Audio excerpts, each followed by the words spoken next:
Welcome to Kenton's videos. Enjoy the video. You start by ensuring the game version and your account unlock dark matter pets. This matters because later steps depend on available systems.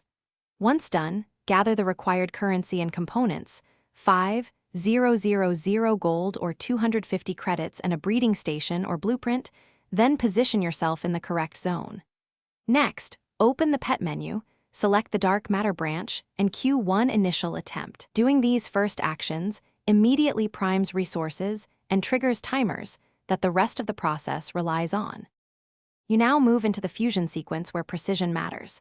Combine 3 dark shards with 1 void core at the breeding station because the shard-to-core ratio determines stability. Once fusion begins, a 30 to 60-minute timer starts. Make sure to remain within the allowed zone or use a tether to avoid penalties.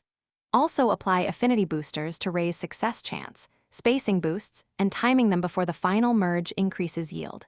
If fusion falters, repeat with adjusted booster timing to improve outcomes.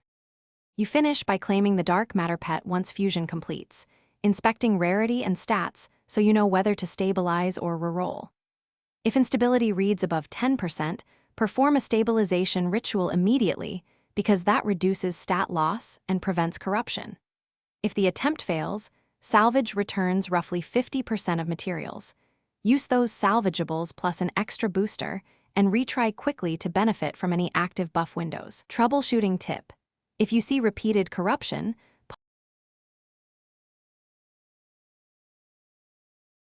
Thanks for watching. Consider subscribing if we helped you.